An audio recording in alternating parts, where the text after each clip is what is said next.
Nah, di antara sholat sunnah yang mendatangkan atau sholat secara umum sebenarnya mendatangkan sebab masuk ke dalam surga adalah seseorang sholat dalam kondisi khusyuk. Itu yang dibahas di poin E.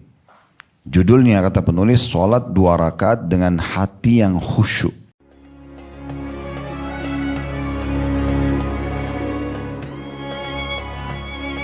Bismillah, Assalamualaikum warahmatullahi wabarakatuh.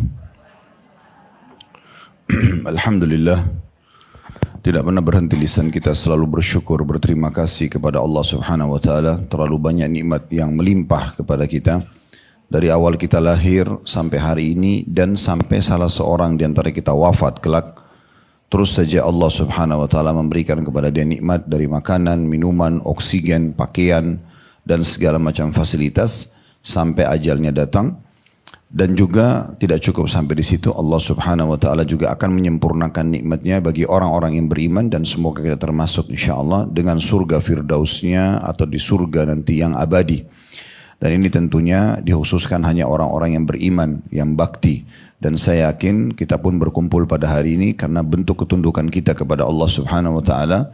Salat berjamaah duhur yang diwajibkan, begitu juga kita melanjutkan dengan majlis ilmu kita. Tinggal bagaimana kita mempertahankan ini sampai wafat. Sebagaimana Allah berfirman dalam 2 ayat yang sangat masyhur, sering kami ingatkan di setiap kajian kita. Wa'bud rabbaka hatta ya'tiyakal yakin. Sembahlah Tuhanmu sampai datang kepadamu kematian. Dan juga dalam ayat yang lain, wala tamutunna illa wa antum muslimun. Jangan sampai kalian wafat kecuali dalam keadaan Islam. Kemudian kita lanjutkan salawat dan taslim, salam hormat kita kepada utusan Allah Nabi besar Muhammad sallallahu alaihi wa alihi wa sahbihi wasallam, sebagaimana Allah telah perintahkan kita untuk mengucapkan salam hormat tersebut. Seperti biasa Bapak Ibu sekalian, bila Allah SWT mudahkan, kita lanjutkan bedah buku kita ya, 66 amalan pembuka pintu surga. Dan sudah kita jelaskan dari awal bedah buku ini, walaupun judulnya mungkin kesalahan dari penerbit 62, tapi kalau kita lihat daftar isinya ada 66 amalan pembuka pintu surga yang ditulis oleh Abdullah bin Ali Al-Ju'aithin hafizahullah. Dan tentunya kita kembali mengingatkan karena kemarin sempat libur akhir Ramadan atau di Ramadannya sampai juga di bulan Syawal, mungkin ada 2 pekan bahkan lebih kita sempat terputus dari taklim. Walaupun maksudnya di taklim yang di sini, kalau di tempat-tempat lain tentu tetap berjalan sesuai dengan jadwalnya. Maka kita ingatkan kembali bahwasanya amalan-amalan yang telah disebutkan, dan kita nanti akan masuk ke amalan tentang masalah solat, berhubungan dengan solat ya. Ini semuanya jangan hanya masuk telinga kanan keluar telinga kiri, atau misalnya hanya sekedar dijadikan sebagai catatan atau hiburan saja, atau sekedar sesuatu yang terlintas ya, sebagai informasi yang dianggap kalau saya perlu saya pakai, kalau enggak gitu ya. Karena memang yang sedang dibahas adalah amalan-amalan pembuka pintu surga. Artinya penyebab masuk ke dalam surga. Dan harusnya setiap muslim dan muslimah menjadikan surga target utamanya. Tidak ada target dalam hidup kita yang mengalahkan target masuk ke dalam surga. Karena memang itu yang diperintahkan oleh Allah Subhanahu wa taala, agar kita hidup beriman, beramal saleh, ujungnya dibalas dengan surga. Dan itu memang balasan Allah Subhanahu wa taala yang merupakan rahmat. Sebagaimana Allah berfirman kepada surga, sesungguhnya engkau adalah rahmatku, aku akan jadikan engkau sebagai balasan bagi orang-orang yang patuh. Dan Allah pun berfirman kepada neraka, sesungguhnya engkau adalah siksaanku, aku akan balas bagi para pembangkang. Jadi memang target kita adalah surga. Dan orang yang targetnya surga pasti hidupnya akan sempurna, karena dia akan berusaha beramal dengan amalan-amalan ahli surga. Di antaranya tentu kepatuhan-kepatuhan kepada Allah SWT dalam hal ibadah, juga dia akan menjauhi apa yang dilarang.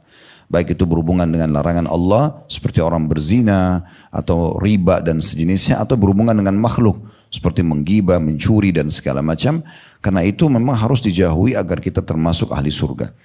Oleh karena itu amalan-amalan ini Bapak Ibu sekalian adalah amalan-amalan yang seharusnya dipelajari dan diterapkan. Karena ilmu agama itu dipelajari, apalagi perintah Allah SWT, untuk diterapkan dalam kehidupan kita.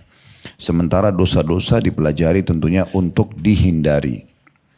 Baik, kita mengingatkan kembali, kita masih berada di amalan ke-11 ya, yang di halaman 38 itu ya, itu judul induknya. Namun kita masuk ke dalam substansialnya. A-nya, sholat 5 waktu sudah kita bahas. B-nya, sholat subuh dan asar juga sudah kita bahas. Ini masih berhubungan dengan poin ke-11 ya. Substansialnya. C-nya sholat-sholat sunnah rawatib juga sudah kita bahas. D-nya sholat sunnah setelah wudhu juga sudah dibahas ya. Dan kita akan masuk sekarang di poin E. Berarti ini adalah substansial bahasan dari poin nomor 11 ya. Yaitu mengerjakan sholat-sholat fardu dan sunnah. Jadi sholat fardu sudah kita bahas, sekarang kita bahas sholat-sholat sunnahnya.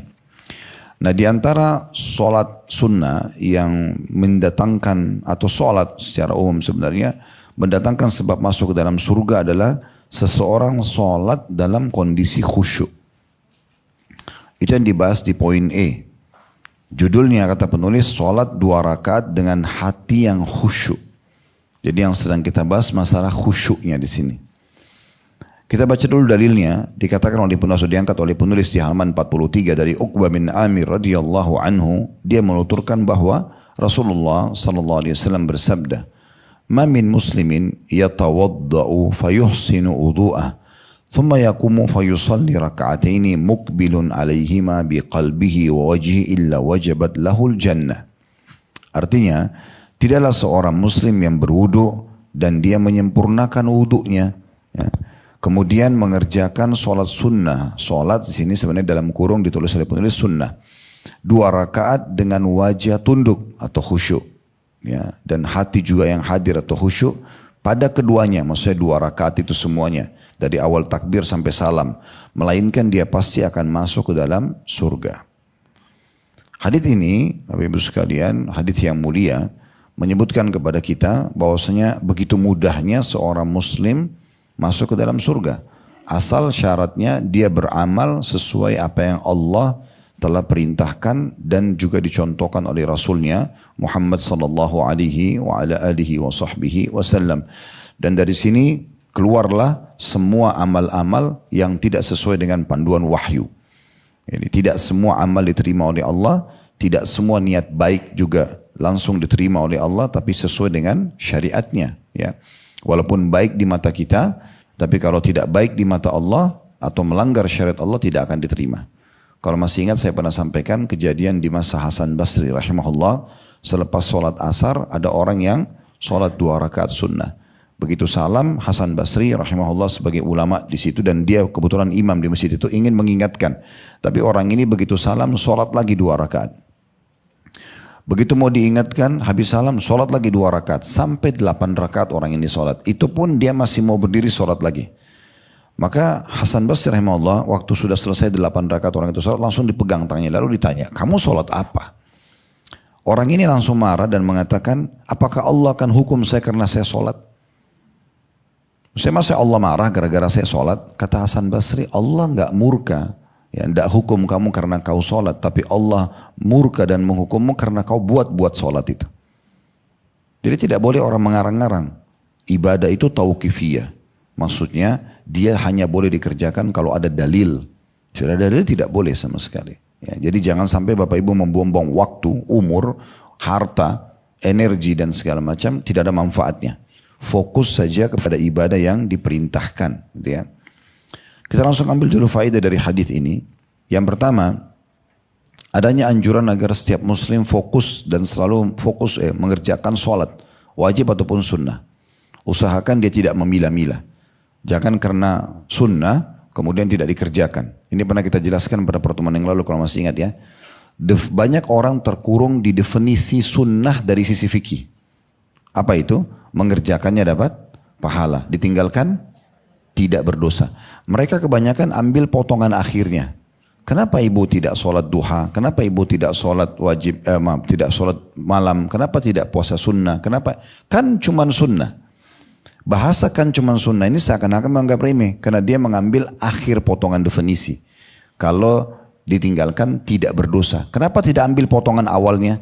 Mengerjakannya berpahala. Kenapa nggak ambil ininya? Kenapa harus ambil akhirnya? Sebab yang diutamakan adalah mengerjakannya. Kalau ada seseorang sudah 10 tahun dia sholat duha misalnya, sementara temannya tidak pernah sholat duha sama sekali, tidak mungkin sama derajatnya di surga. Apalagi nanti timbangan amal di hari kiamat itu, ibadah-ibadah kita sifatnya akumulatif, digabungkan semuanya. Kadang-kadang syaitan mempermainkan otak kita, keadaan kita yang sudahlah, dia sholat duha 2 rakaat, kita anggap remeh 2 rakaat, dan kita anggap ya sudah itu juga sunnah. Tapi kita lupa, ini sifatnya akumulatif. Ya, dia akumulasi nanti.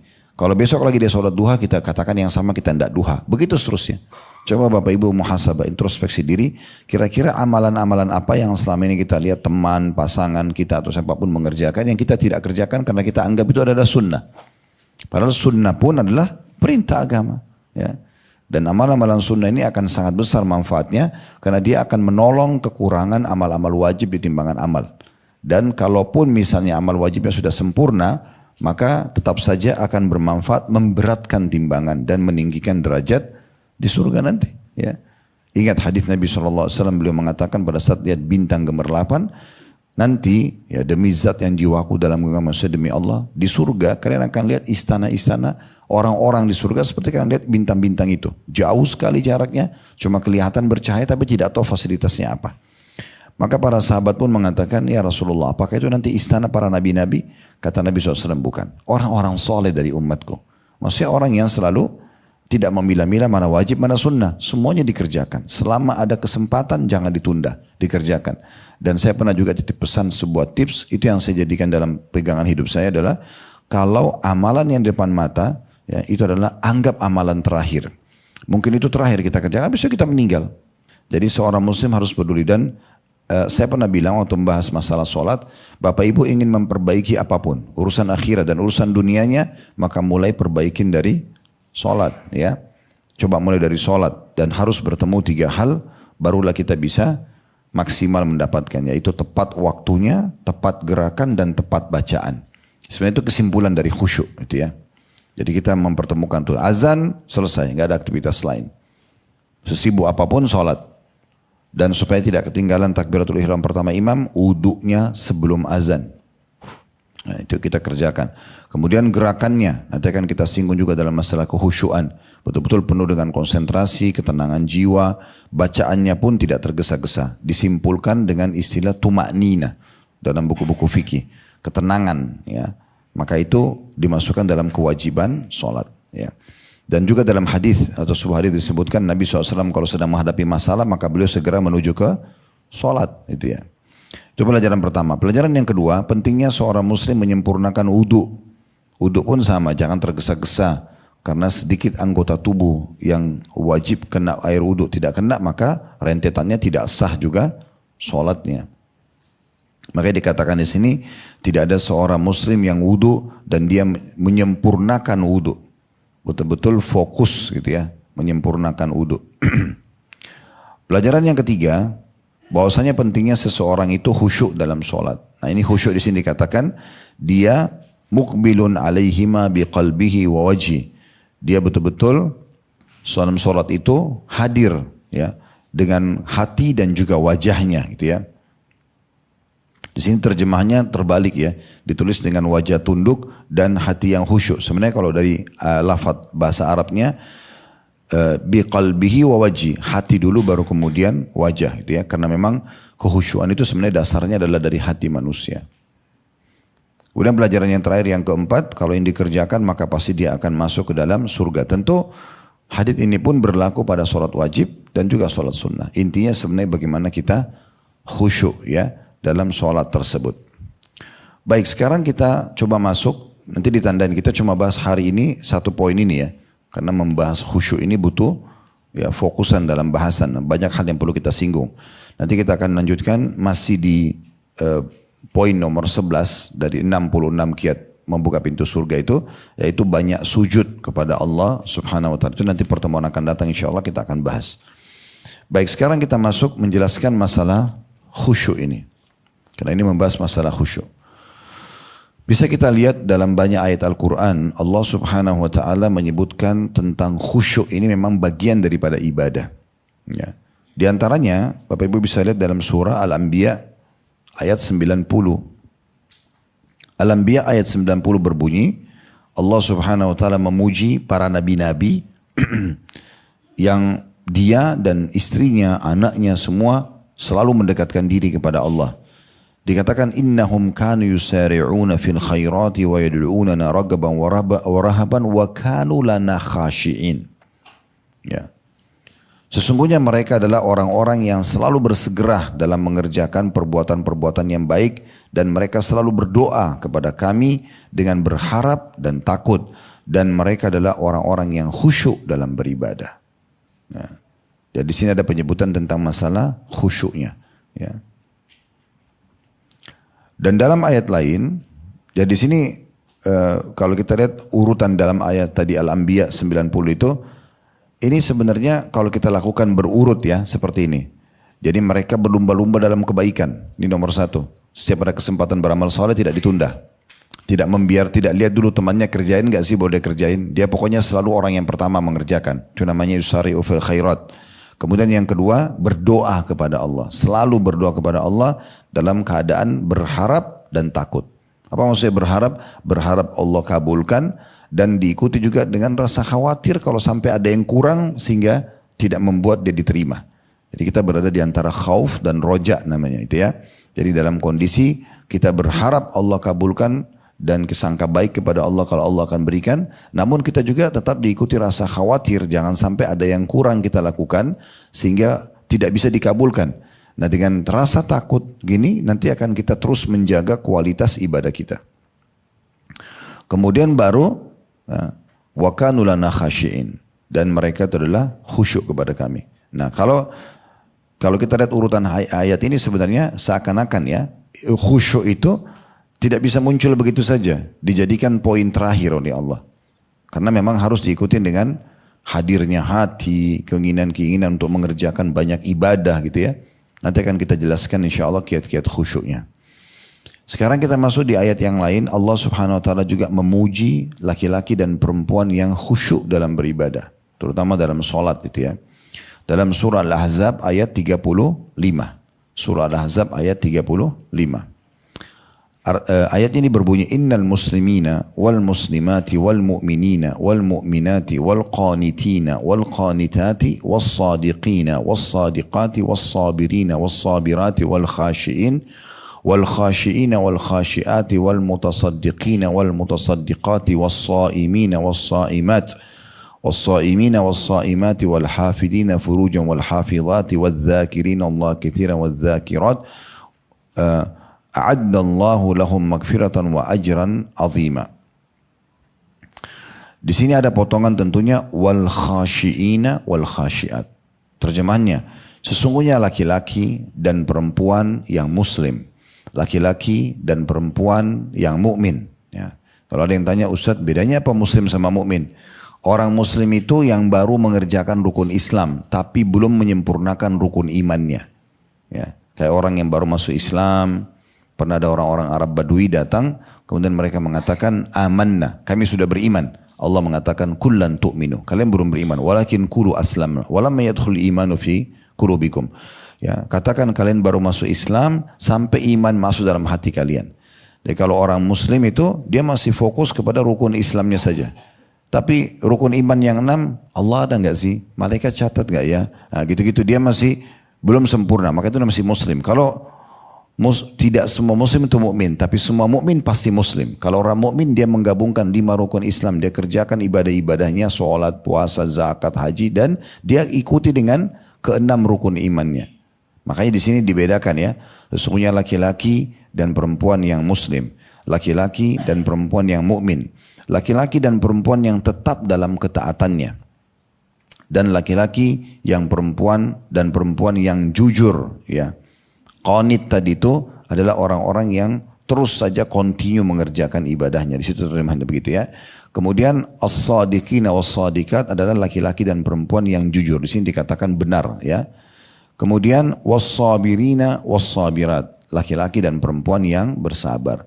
Lalu disebutkan setelah sabar wal khashi'ina wal khashi'at. Nah ini laki-laki dan perempuan yang khusyuk. Ya. Kemudian wal mutasaddiqina wal mutasaddiqat, laki-laki dan perempuan yang dermawan ya. Suka bersedekah. Kemudian was-saimina was-saimat, laki-laki dan perempuan yang suka berpuasa, wal hafidina furujan wal hafizat, laki-laki dan perempuan yang menjaga kesucian kemaluan mereka, wadzakirin, maksudnya tidak berzina, wadzakirina wadzakirina Allah katsiran wadzakirat, dan laki-laki dan perempuan yang banyak berzikir kepada Allah, a'addallahu lahum maghfiratan wa ajran 'azima. Ya. Allah akan menjanjikan buat mereka pengampunan dan pahala yang besar. Nah, dari semua sifat-sifat ini tentu yang paling baik semuanya kita miliki. Ya, semua kita miliki, artinya kita menjadi muslim yang baik, mukmin yang menyempurnakan rukun imannya, kemudian kita menjadi orang-orang yang selalu konsisten mengerjakan ketaatan, qanit, orang-orang yang selalu jujur dalam kehidupannya karena dia tahu Allah perintahkan. Itu yang keempat. Yang kelima, orang-orang yang sabar setiap ada ujian, tidak berkeluh kesah dengan lisannya, tidak emosional. Dia tahu Allah sedang menguji dia, maka dia introspeksi diri, dia beristighfar kepada Allah, minta jalan keluarnya. Kemudian juga orang-orang khusyuk. Nah, ini yang sedang kita bahas. Nanti kita sebutkan sebentar definisi dari ulama tentang masalah khusyuk ya. Kemudian orang-orang yang suka bersedekah. Itu yang ketujuh. Yang kedelapan adalah orang-orang yang suka berpuasa. Ya. Dan yang kesembilan adalah orang-orang yang menjaga kesucian, kemaluan mereka, tidak berzina. Dan yang kesepuluh terakhir adalah orang-orang yang berzikir. Nah, jadi coba introspeksi diri, kira-kira mana poin-poin yang belum kita lakukan, maka kerjakan ya, kerjakan. Nah, salah satunya adalah di sini disebutkan orang-orang yang khusyuk. Kemudian dalam surah Al-Mu'minun ayat 1 dan ayat 2 Allah juga memuji salah satu penghuni ahli surga Firdaus, surga tertinggi, adalah orang yang khusyuk. Bahkan ini disebutkan di awal-awal bahkan. Ayat 2-nya, ayat 1 berbunyi qad aflahal mu'minun, sungguh telah beruntung orang-orang beriman. Siapa mereka? Disebutkan ciri-cirinya dalam ayat-ayat ini. Nah, tapi sifat yang pertama orang mukmin disebutkan alladzina hum fi salatihim khashi'un. Yang mereka dalam salat mereka khusyuk. Mereka khusyuk gitu ya.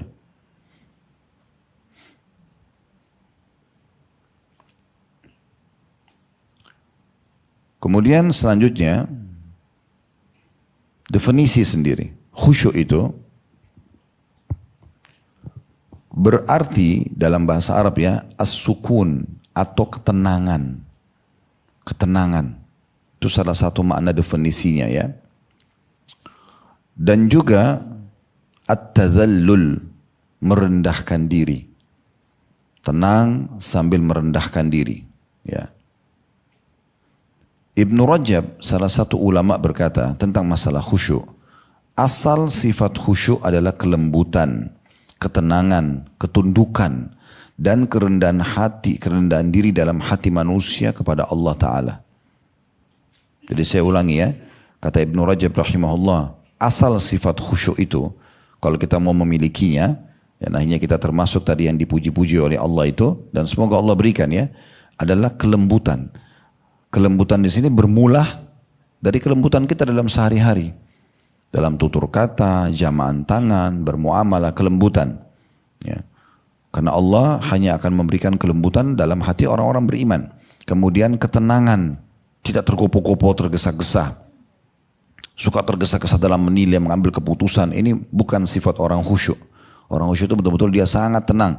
Ya, sebelum mengambil keputusan dipikirkan dulu. Bahkan Imam Syafi'i rahimahullah berkata, sesungguhnya orang yang berakal adalah orang yang sebelum mengucapkan kata-kata dia pikirkan dulu. Ini benar atau tidak? Allah ridai atau tidak? Ya, nanti saya menyesal atau tidak? Itu semua masuk dalam masalah itu. Kemudian ketundukan. Ketundukan dalam arti kata pada syariat Allah. Walaupun kita tidak suka, tapi Allah larang, kita tinggalkan. Walaupun kita tidak suka, tapi Allah perintahkan, kita kerjakan. Tunduk dengan syariat Allah subhanahu wa ta'ala. Itu ya. Dan diikuti dengan kerendahan hati.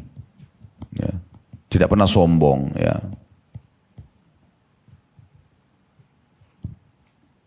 Kata Ibnu Rajab lanjutannya, tak kala manusia sudah khusyuk, maka semua anggota badan akan ikut khusyuk. Karena anggota badan selalu mengikuti hati manusia. Dan khusyuk itu ada di dalam hati. Khusyuk itu ada dalam hati. Jadi dia memang amalan hati. Amalan hati itu ikhlas, khusyuk, tawakal, ya, takut kepada Allah, cinta pada Allah, itu amalan hati. Kalau amalan hati ini kita maksimal, maka semua anggota tubuh bisa ikut. Ya. Sesuai dengan hadits Nabi SAW, ketahuilah di dalam tubuh manusia ada segumpal darah, kalau dia baik, baik semua, kalau dia buruk, buruk semuanya, itu adalah hati manusia. Ya. Ibnu Qayyim mengatakan, para ulama sepakat bahwasanya khusyuk tempatnya dalam hati, dan buahnya, tandanya, itu akan kelihatan dengan anggota tubuh. Kalau orang sudah khusyuk kepada Allah Subhanahu wa taala, merendah, tunduk kepada Allah pada syariatnya, selalu penuh dengan kelemah lembutan dalam bermuamalahnya, maka otomatis anggota tubuhnya yang lain akan ikut. As-Sa'di, salah satu ulama tafsir, berkata, khusyuk dalam solat adalah hadirnya hati seorang hamba di hadapan Allah dengan merasakan kedekatannya, ya, sehingga hatinya merasa tentram dan jiwanya merasa tenang. Yang akan menghasilkan semua anggota tubuhnya juga ikut tenang. Tidak berpaling kepada urusan lainnya. Kemudian bersifat santun di hadapan Allah. Ya. Walaupun tidak ada yang lihat, tidak ada manusia lihat, dia tahu Allah melihatnya. Tetap dia menjaga kesantunan, kesopanannya, dengan menghayati semua ucapan dan perbuatan yang dilakukannya dalam sholat. Dari awal takbiratul ihram sampai salam. Maka dengan itu akan sirna bisikan-bisikan syaitan dan pikiran-pikiran buruk. Dan itu adalah ruh dan tujuan daripada sholat. Nah, ini kata Ibnu Qayyim rahimahullah. Ya. Maaf, kata Syekh As-Sa'di tadi ya. Al-Baghawi, salah satu ulama lain, berkata, para ulama berbeda pendapat dalam makna khusyuk. Ibnu Abbas radhiyallahu anhu, beliau menukil perkataan sahabat mulia ini, orang-orang yang khusyuk adalah orang-orang yang selalu tunduk dan merendah diri kepada Allah Ta'ala. Dalam segala hal. Tidak hanya dalam sholat, tapi dalam segala hal dia tunduk, maka akan berefek pada ketundukan dan khusyuk juga dalam sholat. Al-Hasan Basri dan Qatadah rahimahumullah berkata, mereka adalah orang-orang yang selalu takut kepada Allah. Ini juga bisa dikatakan khusyuk, ya. Jadi kalau Bapak Ibu selalu takut pada Allah, kalau ada perintah tidak dikerjakan kita ketakutan walaupun sunnah, ya. Para ulama salaf itu kalau ketinggalan satu sunnah, satu rakaat sunnah saja sudah ketakutan banget mereka. Karena tidak bisa diperbaikin lagi kalau sudah ketinggalan. Apalagi kalau sampai berbuat pelanggaran, mereka sangat takut, ya. Sampai ada di antara mereka, ya, itu meninggal dunia karena mendengarkan ayat-ayat tentang hukuman dalam sholat sampai wafat, itu kan. Pingsan dan kemudian meninggal dunia gitu. Kemudian ada salah satu ulama lain namanya Muqatil berkata, mereka adalah orang-orang yang merendahkan diri kepada Allah. Mereka adalah orang-orang yang merendahkan diri kepada Allah. Ya, ya, maksudnya sini tidak sombong gitu ya. Jangan hanya karena diberikan sedikit kelebihan, paras wajah, fisik atau ilmu, harta, kemudian dia menganggap remeh orang lain, menghardik-hardik, menyalahkan, menghina dan seterusnya. Ini bahaya sekali. Mujahid juga berkata, khusyuk adalah menundukkan pandangan dan merendahkan suara. Menundukkan pandangan dari yang haram dan juga merendahkan suara. Dari semua ini tentunya, ya, kita bisa ambil kesimpulan bahwasanya khusyuk itu sebenarnya lebih kepada patuh dan tunduk kepada Allah. Secara global. Nanti dia akan berefek pada semua ibadah yang lain. Kayak orang lagi sholat, dia akan lebih konsentrasi dan tunduk kepada Allah. Dia sedekah, dia tidak akan beranggap remeh orang yang menerima karena dia tahu dia sedang menjalankan perintah Allah. Dia baca Quran, tidak akan ada riya dan seterusnya. Semua ini adalah efek daripada kekhusyuan itu sendiri. Ya. Baik, selanjutnya berhubungan dengan masalah khusyuk ini juga, yang perlu digarisbawahi adalah pendapat lain juga ada di antara ulama yang seperti Ibnu Hajar rahimahullah. Beliau menitik beratkan khusyuk itu adalah ruh dan inti dari sholat. Siapa yang tidak khusyuk, tidak tunduk kepada Allah SWT, tidak menunjukkan bahwasanya dia sedang menghadap kepada sang raja, tidak takut dari dosa-dosanya, tidak berharap pahala yang maksimal, maka orang seperti ini akan hilang darinya sholat itu. Tidak akan ada manfaatnya sholatnya gitu ya. Dan ini cukup banyak ya dalil-dalil dalam berhubungan dengan masalah ini. Tapi di antaranya ya ada hadis Nabi SAW dari hadis Ammar bin Yasir radhiyallahu anhuma. Beliau pernah mendengarkan Rasulullah SAW bersabda, Inna rajula la yansarifu wa ma kutiba lahu illa ushru salatihi. Ada seseorang, kata Nabi SAW, tidak menyelesaikan sholat kecuali hanya mendapatkan 10% ya, dari pahala sholatnya saja. Tus'uha, ada yang mendapatkan cuma 9%. Thumnuha, ada yang cuma mendapatkan 8%.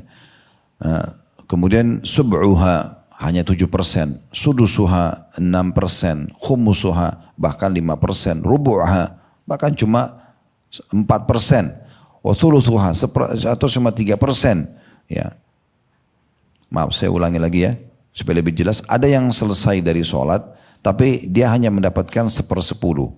Ada yang cuma 1/9, ada yang 1/8, 1/7, 1/6, 1/5, 1/4, 1/3, dan ada mendapatkan setengah dari pahalanya. Ya. Hadis ini diriwayatkan oleh Abu Daud. Ya. Hadis ini memberikan gambaran kepada kita bahwasanya orang sholat saja, walaupun bersebelahan, walaupun adik kakak, walaupun suami istri misalnya, atau sahabat dengan sahabatnya, itu akan ada perbedaan pahala. Tergantung kadar khusyuk dia. Kehadiran hatinya, ketundukannya kepada Allah gitu ya. Semua ini nanti akan kita sampaikan di kiatnya ya. Nanti akan kita sampaikan di kiatnya insya Allah bagaimana sebenarnya supaya kita bisa khusyuk. Ya. Dan juga ada disebutkan oleh Hudzaifah radhiyallahu anhu, beliau ingin memberikan batasan tentang khusyuk orang beriman dengan khusyuk orang-orang munafik. Kalau dibahas dalam masalah solat misalnya, beliau mengatakan antara al-jasada khashian wal qalba laysa bi khashi'. Orang munafik itu kelihatan jasadnya seperti orang yang khusyuk, tenang gitu ya, tapi hatinya sama sekali tidak khusyuk. Lawannya berarti orang beriman selain jasadnya tenang, khusyuk, hatinya pun tetap khusyuk gitu ya. Jadi sama dengan orang-orang munafik, kalau mereka senyum depan kita, belum tentu hatinya juga senyum. Sementara orang beriman justru dua-duanya. Apa yang nampak, kalau dia senyum ya dia senyum. Hatinya pun begitu. Dia senang ya senang, kalau dia tidak suka, tidak suka. Maka tidak ada yang disimpan dalam hati yang berbeda dengan apa yang nampak gitu ya. Dan khusyuk ini sebenarnya asas daripada tumaknina sholat. Sementara tumaknina adalah poin yang sangat penting ya. Kenangan dalam sholat. Baik, sekarang kita masuk ke kiatnya. Bagaimana supaya kita bisa khusyuk? Yang paling pertama adalah kita harus lebih mengenal siapa yang sedang kita ya, menghadap dan tunduk padanya. Allah subhanahu wa ta'ala. Jadi banyak orang tidak khusyuk karena belum kenal Tuhannya. Ya, dia belum kenal siapa yang dia berhadapan. Saya kasih rasionalnya. Coba Bapak Ibu bayangkan di hidupnya, mungkin ada dalam hidup Bapak Ibu, ada orang yang Bapak Ibu tuakan atau misalnya dihormati. Ya. Bagaimana kira-kira? Anggaplah sekarang presiden, kita diundang ke Istana Merdeka. Kira-kira bagaimana ibu dan bapak menjaga tutur katanya? Bagaimana bapak dan ibu menjaga penampilannya? Bagaimana menjaga sikapnya? Bagaimana kita menepis semua hal-hal yang kira-kira bisa menjadi penilaian negatif? Nah, itu manusia. Sebenarnya banyak orang justru dia lebih khawatir dengan manusia. Dia lebih menghormati, memuliakan dibandingkan Allah subhanahu wa ta'ala. Sebagai bukti, kalau ketemu dengan presiden, kira-kira Bapak Ibu sekalian, Anda akan pakai baju tidur Anda? Atau Anda akan pakai sandal jepit? Ya, misal. Atau misalnya, kalau Anda ingin memberikan hadiah, presiden titip pesan, Bapak Ibu saya undang ya ke Istana Merdeka, tolong bawain saya buah. Kira-kira Bapak Ibu beli buah di mana? Di pasar kaki lima kira-kira? Atau Anda akan beli buah jeruk atau buah yang lainnya atau asal-asalan, atau Anda akan cari supermarket atau toko terbaik, toko buah, dan kita cari kualitas yang paling bagus, plus lagi kita kasih di keranjang, dikemas yang bagus, benar gak? Sekarang pertanyaannya, kalau Bapak Ibu memberikan kepada kedua orang tuanya, memberikan kepada fakir miskin, itu kan sebenarnya di jalan Allah. Kenapa kalau di jalan Allah tidak dikasih yang terbaik?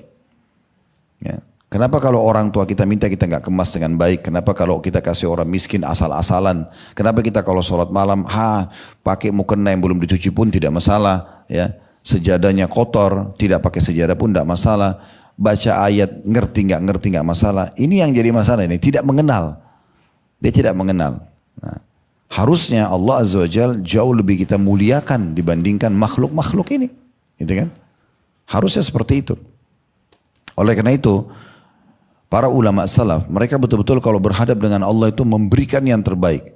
Imam Abu Hanifah rahimahullah itu terkenal sekali suka pakai baju bersih, wangi banget. Kalau ketemu sama murid-muridnya, pergi pengajian, ketemu di jalan, orang selalu tahu ini orang bersih dan rapi. Dan beliau memang seorang ulama dan seorang pengusaha sutra, terkenal waktu itu ya. Satu waktu murid-muridnya ngomong waktu dia lagi lewat, ini imam itu kayak kita kiai atau ustaz. Imam ini maksudnya Abu Hanifah. Kalau ketemu kita saja begini rapinya, begini wanginya. Bagaimana kalau dia ketemu sama Tuhannya? Kata Abu Hanifah, saya pun tersentuh dan merasa malu. Karena kadang-kadang di rumah, kalau kita misalnya ibu-ibu lagi pakai baju daster atau pakai baju tidur, mau sholat tinggal ambil mukenanya mungkin juga sudah kusut atau berapa hari belum dicuci. Oh enggak apa-apa deh. Ya. Nah ini awal titiknya. Awal titik kekhusyuan sudah terganggu di situ. Karena kita menganggap remeh kalau kita akan ketemu sama siapa. Maka Abu Hanifah rahimahullah mengkhususkan baju khusus untuk sholat. Yang bersih, yang paling bagus, yang kira-kira kalau dia mau pakai depan raja mana, dicari yang lebih bagus lagi itu yang dipakai sama dalam sholatnya.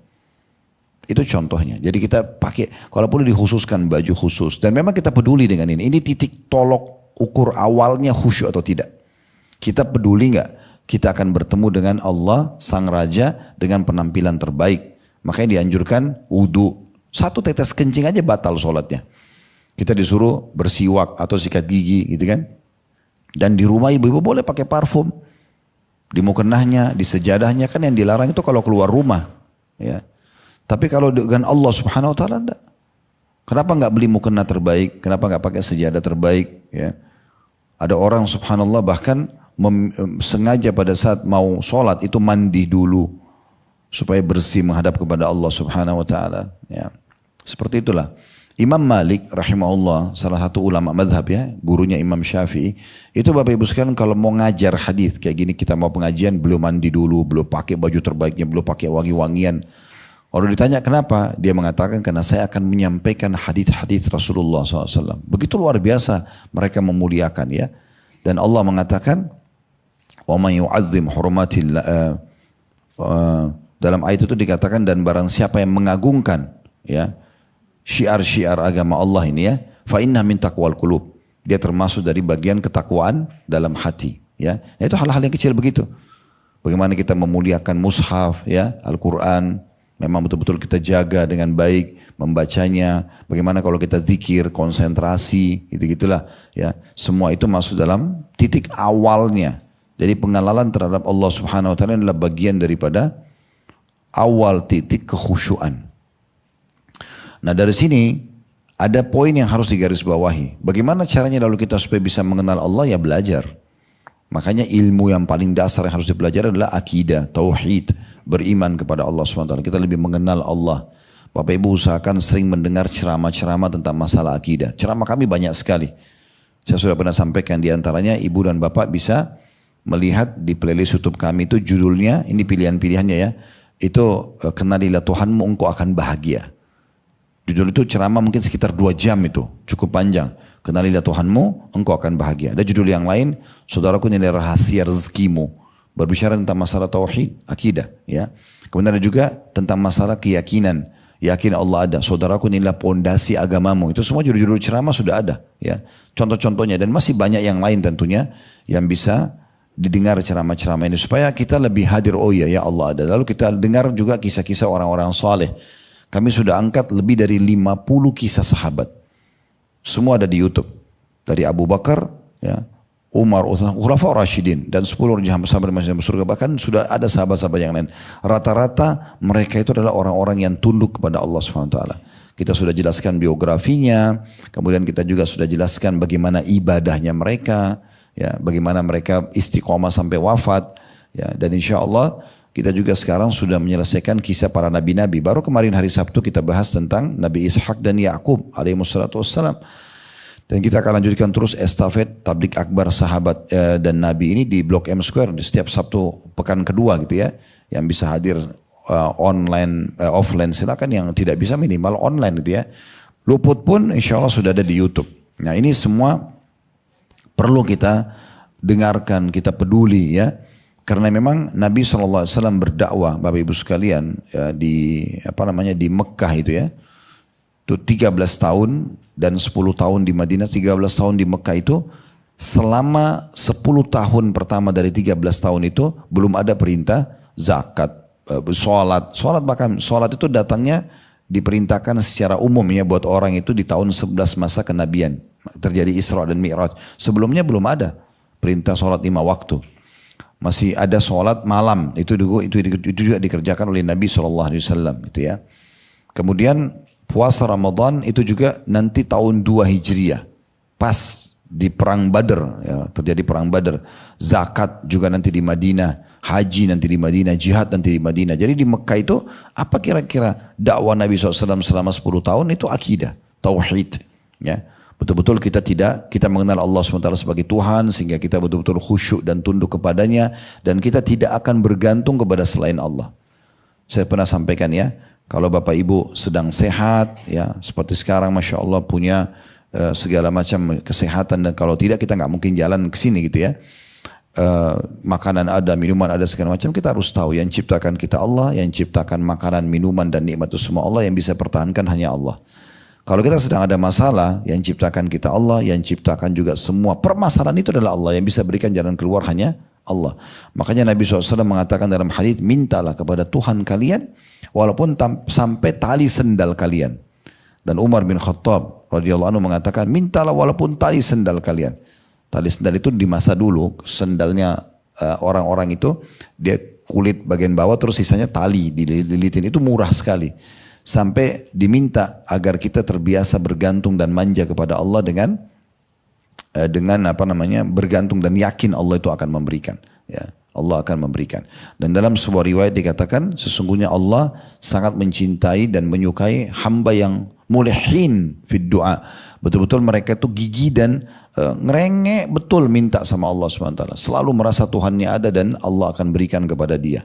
Nah itu juga poin penting ya. Jadi bagaimana kita mengenal Allah Subhanahu wa taala dulu, dan insya Allah dengan seringnya dengarkan kajian-kajian, maka iman kita akan bertambah. Lama-lama kalau makin kuat pengetahuan kita kepada Allah, seperti Allah mengatakan innama yakhsyallaha min ibadil ulama, sungguhnya yang khusyuk kepada Allah itu adalah para ulama ya. Kenapa para ulama? Ulama itu tidak harus dibayangkan seorang alim yang kaya sekali dengan ilmu. Bapak Ibu kita semua bisa sampai ke derajat, tapi walaupun bertahap, karena alim pun itu level-levelnya banyak. Ya. Di masa Nabi SAW kalau ada sahabat yang sudah tahu Al-Baqarah aja dia anggap itu orang yang luar biasa pemahamannya. Jadi orang yang sudah mulai punya ilmu agama itu bertambah imannya kepada Allah. Makin mulai lebih khusyuk kepada Allah. Makanya kita jadi khawatir kalau tidak mengerjakan ibadah atau kalau ada maksiat kita ketakutan. Nah itu semua tanda-tanda awal khusyuk karena punya ilmunya. Makin dalam kita belajar ilmu berhubungan dengan Allah SWT maka makin tunduk. Nah seperti itu. Ini yang pertama. Jadi selalu kita memperdalam dan mempelajari tauhid, pengesaan kepada Allah SWT. Yang kedua, kita harus mengikuti semua ya, tata cara yang disampaikan oleh Nabi SAW.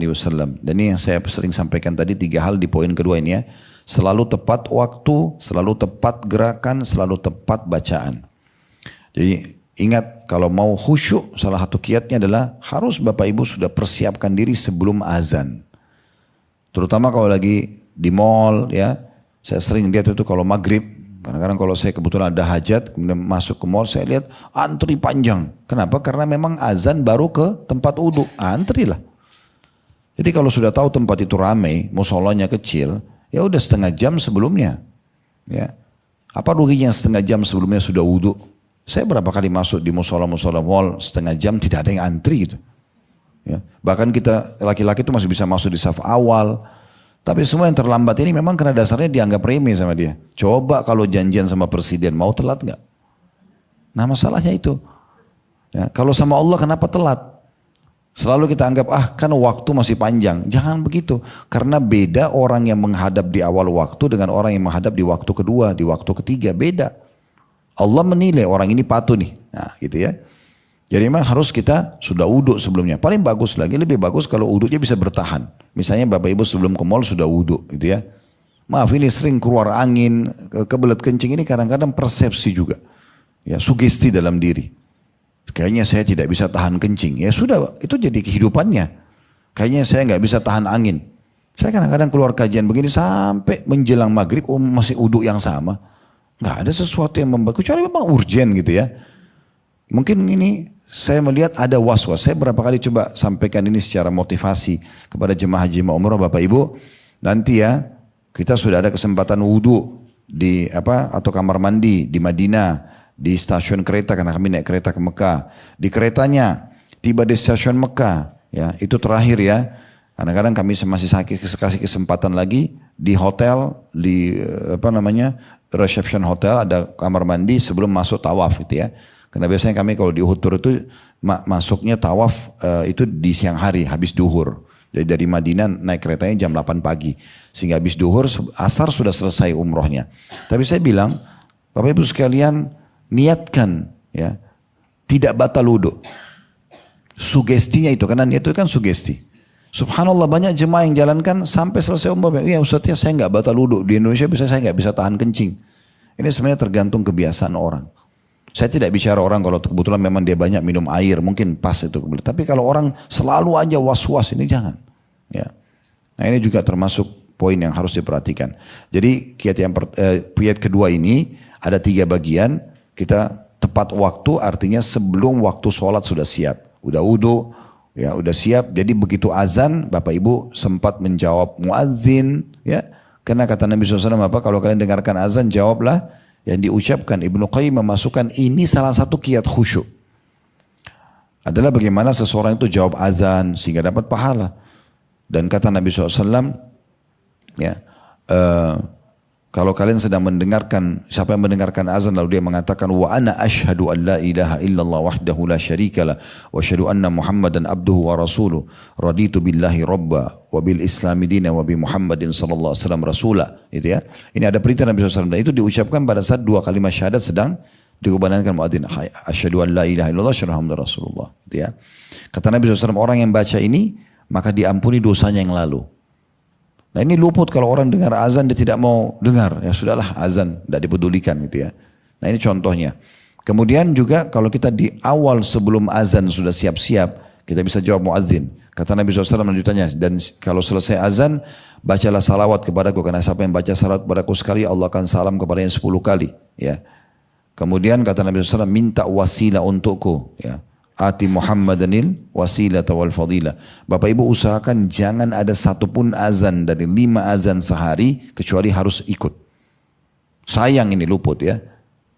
Coba introspeksi diri selama ini azan itu semua 5 waktu azan kita dengarin nggak? Kita jawab nggak?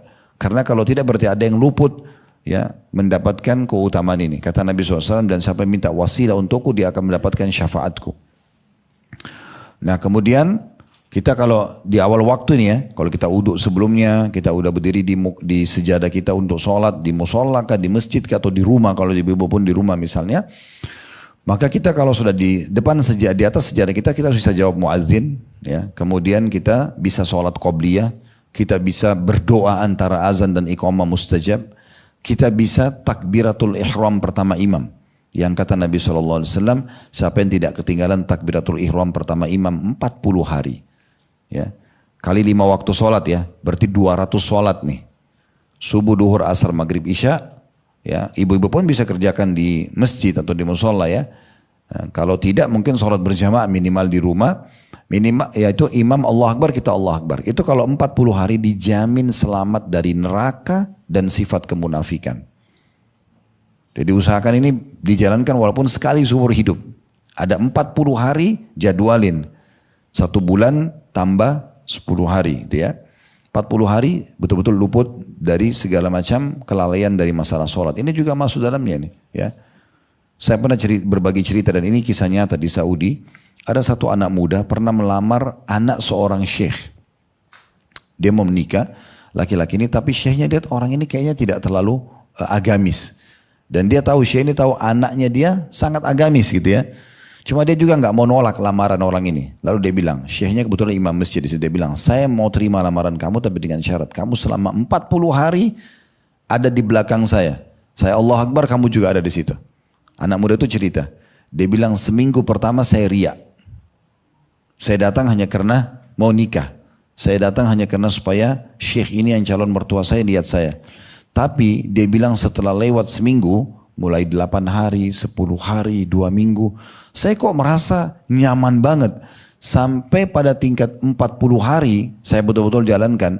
Saya sudah tidak peduli lamaran saya diterima atau tidak, tapi saya sudah merasa sangat nyaman dengan sholat di awal waktu. Berarti memang 40 hari ini salah satu kuncinya gitu ya, supaya orang betul-betul dia istiqomah, konsisten mengerjakan sholat itu. Kemudian yang kedua, tadi tepatnya ya baca gerakan dulu ya. Jadi tenang sekali. Saya pernah bilang kalau masih ingat di kelas kita ini, Bapak Ibu usahakan ada jeda 1 detik aja. Contoh misalnya, Allahu Akbar. 1 detik aja dulu. 1 detik hitung 1, baru baca iftitahnya. 1 detik aja. Setelah selesai iftitah, selesai 1 detik baru pindah Al-Fatihah. Per ayatnya kasih jeda 1 detik. Bismillahirrahmanirrahim. Tenang dulu. Alhamdulillahirrabbilalamin. Tenang dulu. Ar-Rahmanirrahim. Alhamdulillah. Apa yang dibaca ini? Tiba-tiba sudah waladhdallin. Nah, gimana cara? Kira-kira kalau menghadap presiden mau ngomong gitu gak kayak orang kumur-kumur? Diusir gitu. Gitu kan? Nah itu contohnya. Jadi coba kasih jeda sedetik saja. Ya. Kalau kita mau ruku nih sudah selesai, misalnya kita baca minal jinnati wan nas. 1 detik aja dulu, baru Allahu Akbar. Jangan minal jinnati wan nas lagi ruku. Ya. Selesai dulu, sudah selesai minal jinnati wan nas. 1 detik aja, baru ruku Allahu Akbar. Kasih jeda 1 detik lagi, baru baca Subhana Rabbil Azim. 1 detik lagi, Subhana Rabbil Azim. Nafas saja dulu. Apa yang dibaca? Enggak jelas. Ya. Sudah enggak jelas sebutnya, gitu kan? Kadang-kadang belum selesai, baru yang kedua sudah Sami Allah liman hamidah. Ini gimana ini? Ini pertemukan saya dengan Titi tadi, kalau kita ngobrol begini sama orang yang dituakan atau dimuliakan, diusir kita nggak akan didengar. Gimana dengan Allah Subhanahu Wa Taala? Makanya tidak mengenal Allah ini nggak bisa. Gitu kan? Ya coba kasih jeda 1 detik itu. Semua 1 detik ya. Semua bacaan sampai salam. 1 detik aja. Begitu selesai juga Subhana Rabbil Azim. 1 detik. Subhana Rabbil Azim. Tenang dulu 1 detik. Baru Subhana Rabbil Azim 1 detik lagi. Sebelum berdiri juga Sami Allahu liman hamidah, tenang dulu 1 detik. Baru Sami Allahu liman hamidah 1 detik dulu. Baru Rabbana walakal hamd. Mil'as samawat. Mil'al ardi. Tenang. Gitu. Mil'a ma syi'ta min syai'in ba'd. Hamdan kathiran tayyiban mubarakan fi. Dan banyak riwayat itu. Bisa membaca li rabbil hamd. Dan banyak bacaan-bacaan dalam i'tidal. Makin banyak kita hafal, makin banyak kita baca, makin bagus. Mau sujud, tenang dulu 1 detik setelah baca, baru Allahu Akbar. Sujud 1 detik ya dulu. Baru Subhana Rabbiyal A'la. Tenang 1 kali. Baru Subhana Rabbiyal A'la. Begitu terus sampai 3 kali. Sebelum bangun juga dari sujud ke duduk dulu, tenang dulu 1 detik, baru Allahu Akbar. Di antara doa-doa ini penting ya. Doa di antara 2 sujud, itu Bapak Ibu sekalian permintaannya luar biasa tuh. Rabbi gfirli, ampuni saya, warhamni, kasihani saya, wajburni, penuhi kebutuhan saya. Ya. Wahdini, berikan saya hidayah, wa'fu anni, maafkan. Banyak banget doa-doa. Jadi Bapak Ibu, per doa ini, itu ada permohonannya. Kalau kita nggak konsentrasi, nggak sopan sama Allah, gimana Allah kasih? Kalau kita cuma bilang Rabbi ghafirli warhamni, itu yang konsentrasi, itu yang Allah kasih. Tapi wajburni wa'afuni wa'afini, semua ini nggak fokus, maka nggak dikasih sama Allah. Sayang gitu. Itu kan setiap potongan doa itu permintaan. Benar nggak? Nah harus kita fokus. Kita bilang sama presiden, Pak tolong bebasin tanah saya yang di sana. Misal. Kita pasti tenang dulu tuh. Nah kemudian ada juga yang di sana saya butuh dibantu. Kan tidak mungkin kita langsung tumpukin semua tanpa koma dan titik. Ya. Gak bisa itu. Itu contohnya. Nah ini sama. Jadi ini istilah saya, salah satu kiat gerakan khusyuk yang benar, 1 detik. Kasih 1 detik itu. Ya. Sama dengan yang selanjutnya adalah tepat bacaan. Nah sama ini kurang lebih tepat gerakan bacaan ini tadi. Kalau saya sih tenang aja bacanya. Dan kasih jeda 1 detik per setiap bacaan.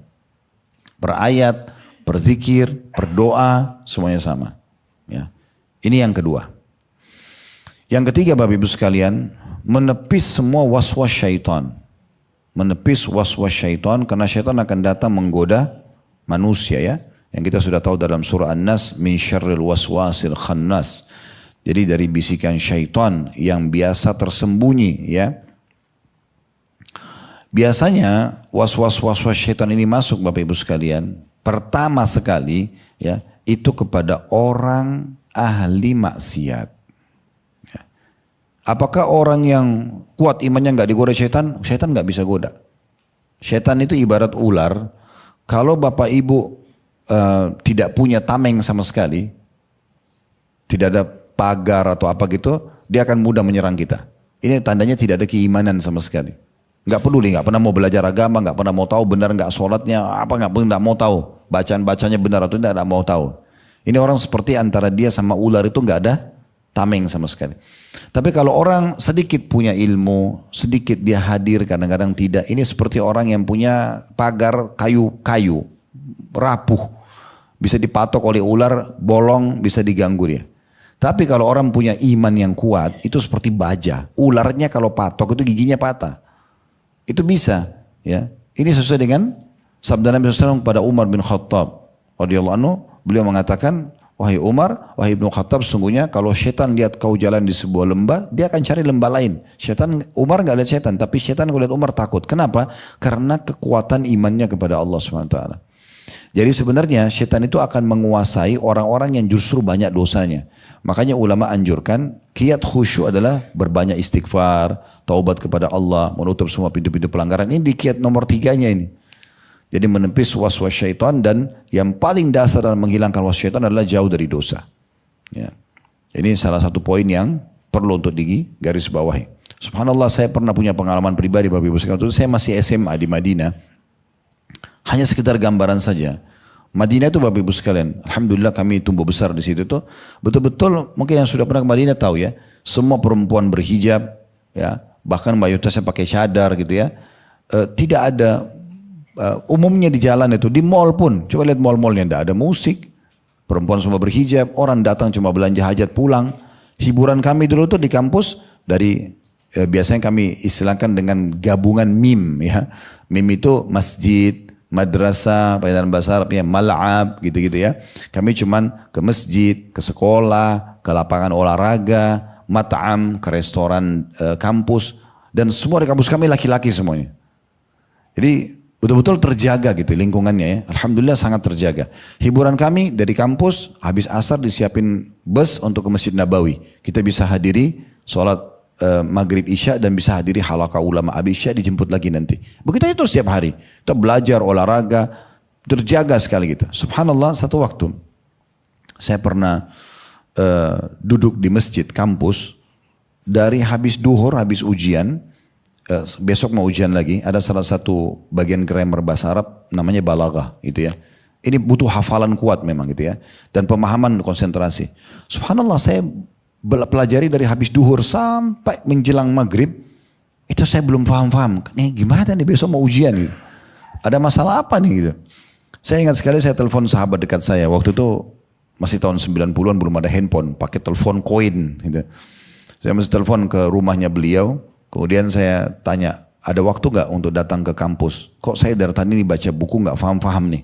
Udah boleh, oke. Kebetulan beliau memang kakak kelas saya dan dia cum laude. Sahabat dekat saya sampai sekarang, alhamdulillah beliau sudah profesor di Madinah dan sahabat masih bersahabat sama kami. Lalu waktu dia datang, saya bilang ini apa masalahnya? Kebetulan sahabat saya bernama Muhammad. Saya, Muhammad apa masalahnya? Dia senyum lalu saya mengatakan, Khalid, kok masih ada wudu? Waktu itu pas sudah sholat maghrib. Saya juga sudah sholat ba'diyah isya, ba'diyah maghrib. Dia bilang, coba sekarang masih ada wudu, ada. Coba sholat, ya. Niat dia dalam hati untuk taubat kepada Allah. Pernah waktu itu saya ceritakan ya, kondisi kita sangat terjaga ya. Ya sudah, saya sholat 2 rakaat. Subhanallah, habis sholat 2 rakaat, antara maghrib isya saja, saya selesaikan baca satu buku itu. Ini 2 kali itu terjadi, saya pernah rasakan. Satu waktu juga materi yang lain. Padahal ini dalam kondisi kita. Bagaimana kalau kita memang kayak di Indonesia sangat terbuka, banyak pelanggaran, pelang-pelang, macam-macam di pinggir jalan sana bisa. Itu lebih harus banyak beristighfar dan tobat kepada Allah gitu ya. Karena pintu-pintu dosa ini sangat terbuka dan dia menjadi penghalang-penghalang kehusyuan itu. Saya satu waktu juga pernah ke Masjid Nabawi. Saya sama beberapa teman orang Indonesia habis ujian waktu itu di waktu yang lain, di tahun yang lain gitu ya, kejadian yang lain. Kemudian saya duduk dari habis duhur, habis ujian, langsung kejar ke Masjid Nabawi supaya dapat sholat duhur di Masjid Nabawi. Sama teman-teman mahasiswa. Kami duduklah, rencananya nanti sampai Isya ada bus kampus datang jemput baru kami pulang. Saya coba duduk baca, kok nggak masuk-masuk, nggak paham-paham. Dari duhur sampai menjelang maghrib. Terus saya bilang, padahal teman-teman, ada sebagian teman-teman alhamdulillah dari Indonesia yang belajar juga sama saya gitu pada saat itu. Kami sama mahasiswa, tapi dia banyak bertanya gitu ya. Saya pun bilang, hari ini kok saya nggak bisa konsentrasi gitu ya, kayak belum masuk pelajaran. Pas habis maghrib, antara maghrib sama isya, di depan saya ada halaqah Quran. Ada satu syekh duduk, dikelilingi oleh siapa saja jemaah Masjid Nabawi yang mau datang, mereka duduk di halaqah itu, lalu semua store bacaan. Ini baca, ini baca, ini baca, dilurusin sama dia. Satu ayat, dua ayat. Saya bilang sama teman saya, kebetulan sahabat saya orang Indonesia, saya nggak usah sebut nama beliau. Saya bilang, saya mau hadir di sini nih. Saya mau duduk dulu, mau tenangkan diri, coba dengarin Al-Quran. Dia bilang, Khalid tapi belum selesai baca ini. Karena saya sama-sama belajar. Bilang tunggu sebentar. Pokoknya maghrib isya saya nggak mau baca buku, saya mau duduk di situ. Subhanallah saya duduk di situ. Halaqah Quran aja cuma duduk, dengarin ayat-ayat yang sudah kami tahu lagi dihafal gitu ya. Terus kemudian tiba giliran saya baca sampai selesai azan isya. Subhanallah habis isya, keberkahan majlis Quran itu. Setelah habis isya saya pulang ke kampus, cuma 1 jam saya baca selesai semua ilmu itu. Udah bisa difahami. Jadi artinya selain kita istighfar kepada Allah, taubat, jangan bilang oh saya nggak ada dosa, enggak. Ya, kita mana tahu dosa-dosa kita masa lalu sudah diampuni Allah atau belum, gitu kan? Terus saja istighfar. Nabi mengatakan saya istighfar bertobat kepada Allah sehari sampai 100 kali gitu kan. Dan setiap ada kesempatan ibadah-ibadah jangan disia-siakan. Saya cuma hadir di halaqah Quran tadi, keberkahannya luar biasa. Bisa mendatangkan pemahaman itu. Itu luar biasa.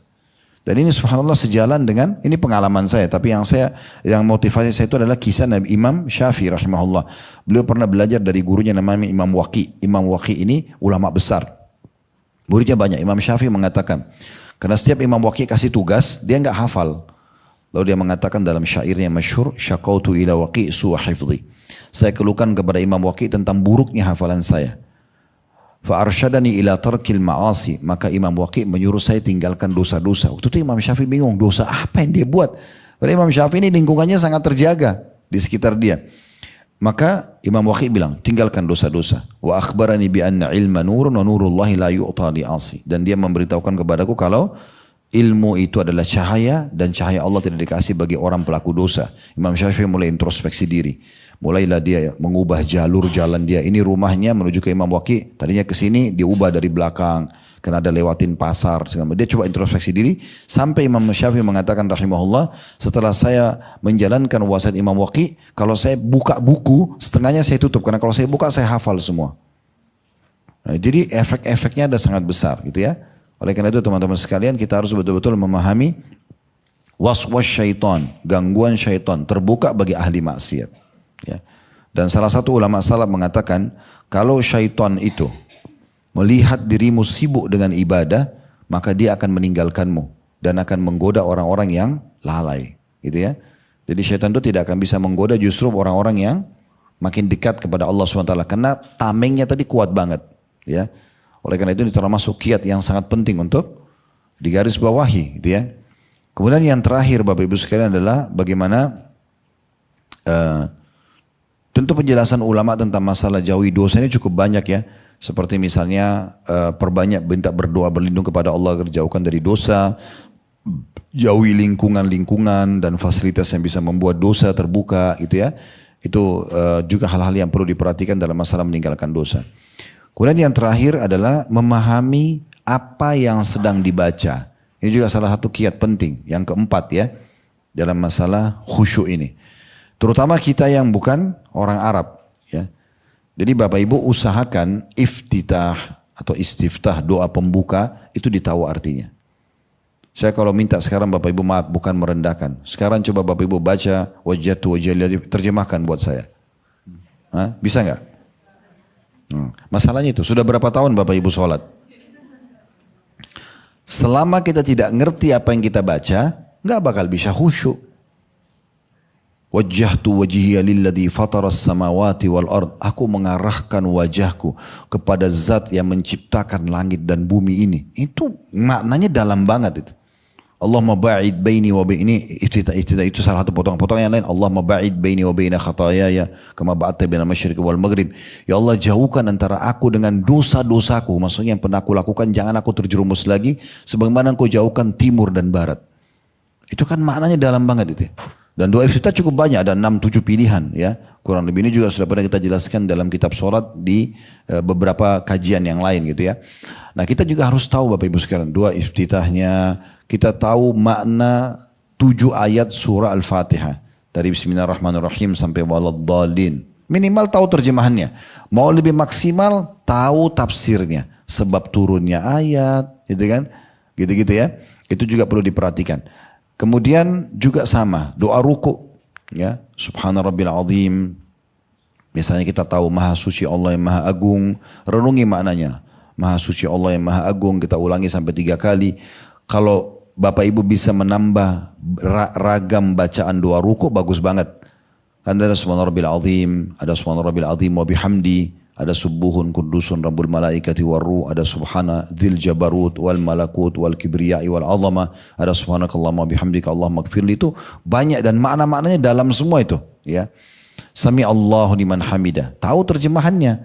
Sami Allah, Allah telah mendengar liman hamidah, siapa yang memujinya. Makanya kita bilang Rabbana, wahai Tuhan kami, lakal hamd, puji-pujian untukmu. Mil as-samawat, sepenuh langit ini. Wa mil al-ard, sepenuh bumi. Wa mil ma syi'ta min syai'in, dan sepenuh yang kau inginkan ya Allah.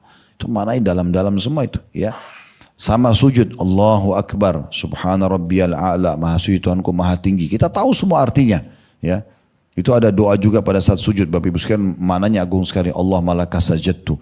Ya Allah, kepadamu aku sujud. Wabika amantu, kepadamu aku beriman. Walaka aslamtu, kepada aku menyerahkan diri. Sajada wajhi, telah sujud wajahku. Lilladhi khalaqahu wa sawwara, yang telah menciptakan dan membentuknya. Alis begini, mata begini, itu Allah yang membentuknya. Itu dalam sujud kita baca. Fatabarakallah ahsanul khaliqin, maha berkah Allah, sesempurna pencipta gitu ya. Itu diantaranya. Dulu diantara 2 sujud tadi, Rabbi ghfirli warhamni wajburni wa'afini warzuqni, semua ini kita tahu artinya. Dan ingat, per item doa tahu kita sedang mengajukan permohonan kepada Allah. Jangan kayak orang kumur-kumur saja nih. Ya. Benar-benar harus betul-betul konsentrasi. Kalau mau bahas masalah khusyuk ya, betul-betul kita harus kita tahu kita sedang memohon kepada Allah. Wajburni, ya Allah penuhi kebutuhanku. Waghfirli, maafkan kesalahanku. Warhamni, kasihani aku. Itu luar biasa mana-mananya. Sampai nanti tahiyat ya, semuanya kita faham artinya. Ini kami sarankan minimal, kan ini bacaan terulang Bapak Ibu sekalian ya. Iftitah yang sama ya, Al-Fatihah sama, surah yang sering Bapak Ibu bacalah, Al-Asr, Al-Ikhlas, Al-Falaq, Al-Masad, yang biasa kita baca saja. Kan berputar di situ-situ kan.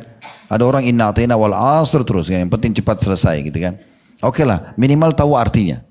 Minimal tahu artinya. Jadi renungi maknanya. Jadi ayat Allah itu ditadabburi. Seperti itu. Sama juga dengan bacaan ruku, bacaan sujud kan terulang yang sama. Terulang yang sama. Sami Allah hamidah sama, sahid sama. Jadi mungkin awalnya saja kita agak berat, tapi kalau sudah mulai nanti lama-lama bisa. Nah ini termasuk kiat khusyuk. Tapi percaya Bapak Ibu sekalian, selama Anda tidak ngerti apa yang Anda ucapkan, tidak bisa khusyuk. Gak bisa, susah khusyuk. Ya. Jadi perlu ini, makanya kalau lihat Ramadan bagaimana Imam Haram sampai nangis, orang jemaah, karena mereka ngerti artinya. Mereka tahu pesan ilahi, pesan Tuhan itu apa di situ. Allahu alam. Nah ini gambarnya kurang lebih tentang bahasan kita. Semoga insya Allah bisa diambil manfaat. Baik, ini mungkin yang kita bisa bahas hari ini. Semoga bermanfaat. Kalau ada benar dari Allah silakan diambil dan diamalkan. Kalau salah dari saya mohon dimaafkan. Subhanakallahumma bihamdika. Asyhadu an la ilaha illa anta astaghfiruka wa atubu ilaik. Wassalamualaikum warahmatullahi wabarakatuh.